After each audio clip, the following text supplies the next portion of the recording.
plus sur notre série Jésus n'est pas réel. Alors précédemment, nous avons vu en fait que Dieu était une entité extrêmement complète et qu'on ne devait pas le percevoir juste par la petite partie d'interaction que nous avons avec lui. La lumière est une entité extrêmement complexe et nous ne devons pas voir la lumière juste parce que ça a une petite partie qui est visible à l'œil nu et nous pensons que la lumière se réduit à cette partie visible à l'œil nu. Lorsqu'on passe la lumière à un prisme, on se rend compte qu'il y a au-delà des 8 couleurs de la lumière, on a les autres couleurs qu'on ne perçoit pas à l'œil nu, en dessous du rouge qu'on appelle les infrarouges. On a les autres couleurs qu'on ne perçoit pas aussi à l'œil nu, au-dessus du violet qu'on appelle les ultraviolets. Donc la lumière ne doit pas être vue, ne doit pas être réduite seulement à la partie visible. La lumière est plus complète que ça. Dieu aussi ne doit pas être réduit au Dieu Père, parce que Dieu est aussi plus complet que ça. C'est pourquoi nous ne devons pas réduire Dieu à Dieu le Père. Précédemment, en ayant vu cela, nous avons compris que pour comprendre les différentes manifestations de Dieu, il fallait aller un peu plus, il fallait faire un effort un peu plus. Pour ne pas, c'est cet effort-là qui est la partie ésotérique du christianisme, qui n'est pas la partie cachée, mais qui est la partie qu'on ne doit pas comprendre sans faire de sacrifice. Sinon, on risque de se retrouver avec des raisonnements manichéens, soit c'est blanc, soit c'est noir, soit Dieu est un homme, soit il n'est pas un homme, ainsi de suite. Donc, ces choses-là vont créer des débats inutiles. Aujourd'hui, nous regardons une autre forme de Dieu, au-delà de la forme de Dieu le Père, qui n'est pas la seule, qui ne résume pas Dieu. On a la deuxième forme de Dieu qui est Dieu le Fils. D'où vient Dieu le Fils? Dieu le Fils vient de l'éternité première, l'éternité qui a été faite avant la fondation du monde. Dans cette éternité-là, l'homme n'a pas beaucoup vos chapitres. L'homme n'intervient pas beaucoup, mais Dieu nous a quand même donné quelques bribes de cette éternité-là. Dans cette éternité-là, c'est là-bas où Satan a désobéi, c'est là-bas où Satan a été chassé du ciel, c'est là-bas où Dieu administrait toutes choses à la science céleste, c'est là-bas où Satan était un archange, c'est là-bas où il y a eu la conception de la nouvelle race que devait être l'homme. Dans cette éternité-là, il y a eu beaucoup de choses qui sont passées avant la fondation du monde dont nous n'avons pas vraiment la quintessence de la description réelle de ce qui s'est passé là-bas. Mais nous savons quand même que cette période existe avant la fondation du monde. Et avant cette fondation du monde intervient une notion que nous devons prendre le temps d'étudier. Lorsque nous avons étudié notre série sur qui est Jésus-Christ, nous avons étudié la notion de Messie. Le Messie n'est pas forcément dans la vision Jésus-Christ, fils de Joseph, mais le Messie, c'est quelqu'un qui devait remplir un rôle. C'était un sacrificateur d'un ordre céleste meilleur. C'était quelqu'un qui devait faire ce que l'humanité n'a pas pu faire. Et le Messie intervient dans l'humanité première, dans l'éternité première, qui est l'éternité dont nous venons de parler. Le Messie intervient là-bas sous forme de ouin.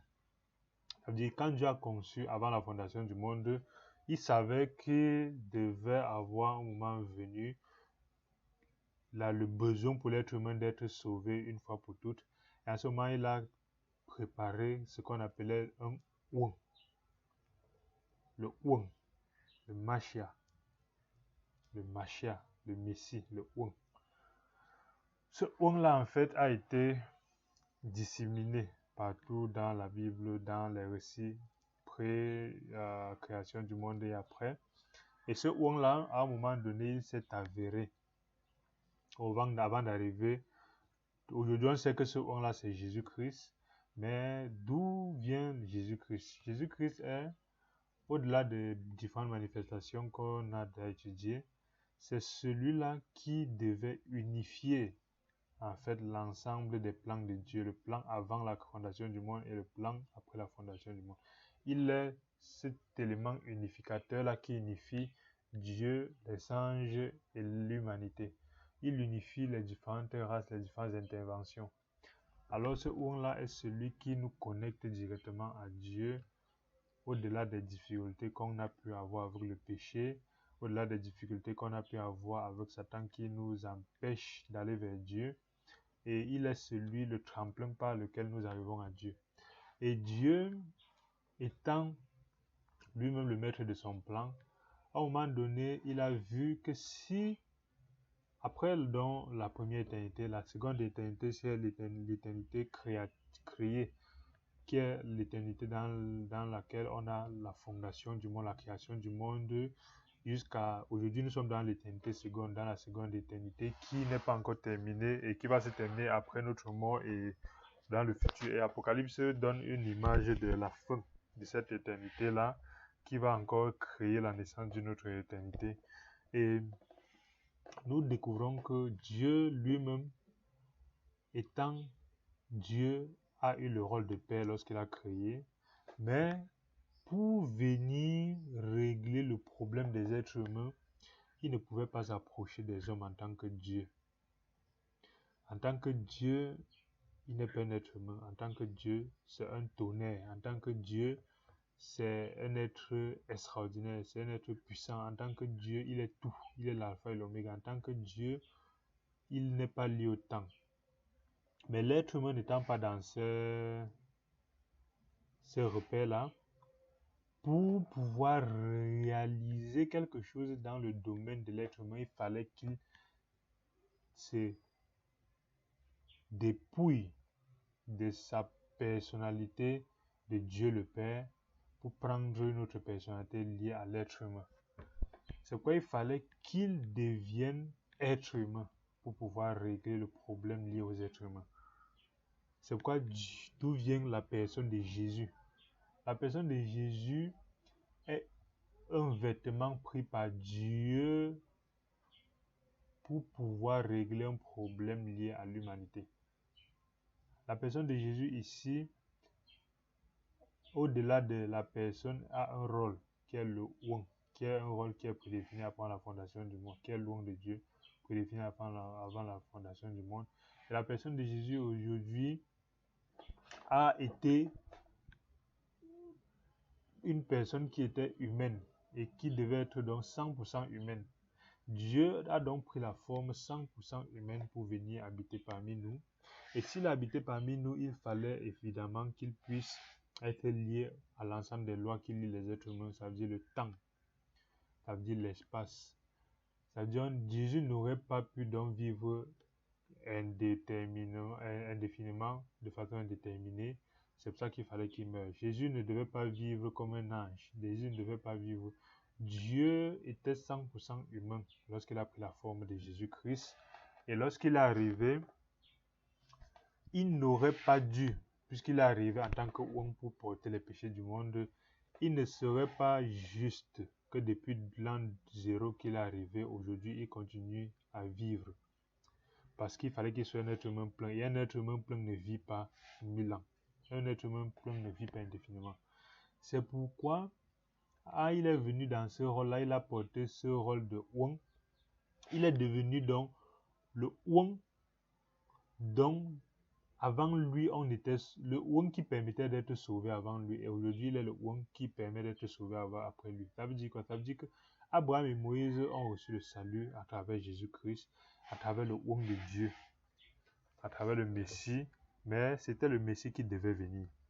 Ils ont reçu le salut à travers le remède que Dieu avait prévu pour que l'homme reçoive le salut. Et ce remède-là, à leur époque, n'était pas encore arrivé. Dieu n'avait pas encore pris cette forme humaine-là pour venir porter le péché du monde. Et aujourd'hui, nous n'étions pas là il y a 2021, en 2022 ans. Aujourd'hui, nous découvrons que nous avons le salut, nous avons la connexion à Dieu à travers la forme de Dieu qui est venue il y a 2022 moins 33 ans. Alors, le Dieu qui est venu sous la forme de Jésus reste encore un Dieu 100%. Il a juste pris la forme d'être humain. Et quand il est venu en tant qu'être humain, il a donc pris toutes les caractéristiques d'être humain, qui est de pouvoir sentir comme un être humain, mourir comme un être humain, vivre comme un être humain, parler comme un être humain. Donc Jésus-Christ en fait est Dieu 100%. Et lorsqu'on regarde dans la Bible, lorsque nous lisons dans la Bible, regardons Ésaïe 9, parce que Jésus-Christ a été précursé dans la Bible, a été annoncé et précursé dans la Bible par des prophètes qui croyaient justement à ce oint qui devait venir plus tard. Ésaïe 9, le verset 5 dit: car un enfant nous est né, le Dieu qui est venu sur terre en tant qu'enfant. Parce que tout être humain un être humain ne doit pas être fabriqué, à part Adam, un être humain ne doit pas tomber du ciel. Il doit venir en tant qu'enfant. Un enfant nous est né, un fils nous est donné. Un fils ici revient au rôle de l'enfant. Parce que le rôle de l'enfant est un rôle moins important que le rôle de fils. Le rôle de fils, c'est un rôle de responsabilité. Un fils nous est donné. Et la domination reposera sur son épaule. La domination reposera sur son épaule. Ça veut dire qu'il a toute autorité pour toute chose. On l'appellera admirable, conseiller, Dieu puissant. Ça, c'est Dieu qui est venu en Jésus-Christ et en fait Dieu puissant. Jésus-Christ est Dieu puissant. C'est vrai que ce sont des choses qu'il faut vraiment s'asseoir pour comprendre. Mais on a dit, il est Dieu puissant, Père éternel. Vous voyez, il y a on brosse dans ce verset l'évolution du rôle de Dieu, le rôle enfant, le rôle fils et le rôle Dieu puissant et le rôle Père, le même Jésus-Christ. Ça veut dire la même forme de Dieu en Jésus-Christ est d'abord un enfant. Ne restez pas, ne bloquez pas Jésus enfant. Enfant humain, ne bloquez non plus à Jésus, ne bloquons pas à Jésus humain. Fils, ne bloquons pas à Jésus fils, parce que beaucoup de chrétiens aujourd'hui, Jésus le fils, c'est vrai. Mais Jésus le fils, en réalité, ce n'est qu'un rôle. En fait, il est le Dieu Père.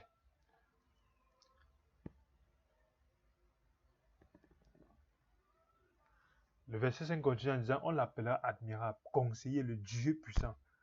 Jésus fils est Dieu puissant, Père éternel. Jésus fils est Père éternel.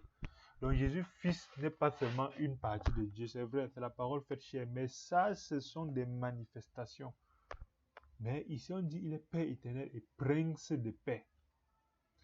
D'où le nom de Dieu, Jéhovah Shammah, le Dieu de la paix. Donc Jésus ici, directement, est Dieu puissant, Père éternel. C'est ça qu'il faut comprendre dans la Bible. Ça nous évite les débats de Dieu est divisé en trois. Il y a Dieu le Père, Dieu le Fils, Dieu le Saint-Esprit. Oui, ça ce sont les trois rôles qu'il a pris. Mais ça ne retire rien au fait que ces trois rôles-là sont les différentes formes prises par quelqu'un qui est le Dieu le Père. Isaïe 35 dit, à partir du verset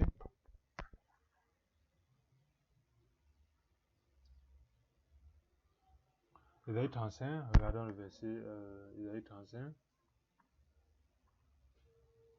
À partir du verset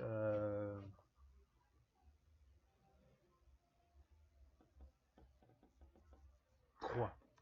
À partir du verset 3, lorsque l'humanité crie à Dieu, Dieu dit j'arrive. Lorsque l'humanité crie à Dieu, Dieu dit j'arrive. Quand il dit j'arrive, il arrive sous quelle forme? S'il arrive en tant que Dieu, roi des rois, il va détruire l'humanité. Parce que le péché il ne subsiste pas au même endroit que le péché. S'il arrive en tant que Dieu du ciel, comme celui décrit, aperçu dans Ézéchiel et aperçu un peu dans l'Apocalypse, ce n'est que la destruction. Il va, puisque partout, avant qu'il n'arrive, la pureté doit précéder. Alors il va détruire tout le monde entier, parce que le monde entier n'est fait que d'impureté. C'est pourquoi il faut qu'il se dépouille de cette puissance-là pour prendre une autre forme. Et en étant toujours Dieu, il prend une autre forme, il arrive sur terre. Lorsque l'être humain dit Dieu vient, il dit, verset 3, fortifiez les mains languissantes et affermissez les genoux qui chancellent.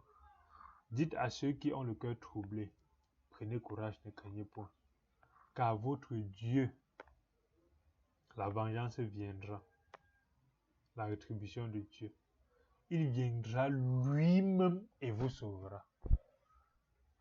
Dieu, dans sa forme Père, viendra lui-même et en venant, il va t'appeler Jésus-Christ et il nous sauvera. Il viendra lui-même. Lorsqu'on dit que le président viendra lui-même, s'il vient lui-même en tant que, par exemple, prenons à l'ouest du Cameroun, le roi a des possibilités traditionnelles de se transformer en certains animaux. Du moins s'ils avaient. Aujourd'hui, avec la modernité, beaucoup de choses sont allées. On ne discute pas de d'où vient cette puissance-là. Mais lorsque le roi était capable de dire « Je viendrai chez toi ce soir », il pouvait se transformer en animal et il venait. Et on savait que le roi est là. Et le lendemain, même si son corps physique était resté au palais, il était capable de vous décrire ce qu'il y avait chez vous. Lorsque Dieu est venu sous forme de Jésus-Christ, on dit qu'il est venu lui-même. Jean 1 dit, la parole de Dieu s'est faite chair et elle a habité parmi nous. La parole de Dieu, en fait, le verset 4 d'Ésaïe dit encore, Dieu est venu lui-même pour nous sauver. Et lorsqu'il est venu lui-même, quel est ce qu'il a fait d'extraordinaire?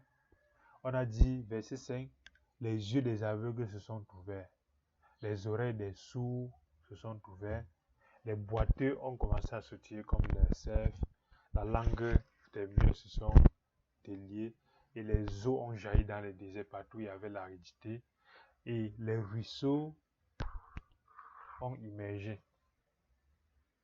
Ça veut dire que lorsque Dieu vient lui-même, il y a la puissance qui au lieu, parce que s'il venait sous forme de Dieu, le roi des rois, le Dieu pur, il devait seulement détruire. Il devait détruire les aveugles, détruire les boiteux, détruire parce qu'aucune impureté doit subsister. Mais lorsqu'il vient en tant que Jésus-Christ, il a donc cette capacité-là de construire. Il a cette capacité de construire. Et lorsqu'il construit, nous pouvons voir comment en 3 ans et demi, il a construit.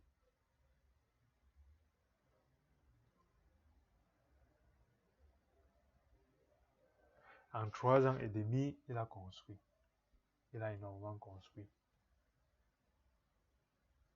Et lorsqu'il a construit, nous allons voir réellement que lorsqu'il a construit, qu'est-ce qui s'est passé par rapport à ce Jésus-Christ-là qui était en fait Dieu. Merci. Regardez pour ceux qui n'ont pas regardé le premier épisode sur Dieu le Père. Regardons et ensemble nous allons continuer. Merci et n'oubliez pas de vous abonner.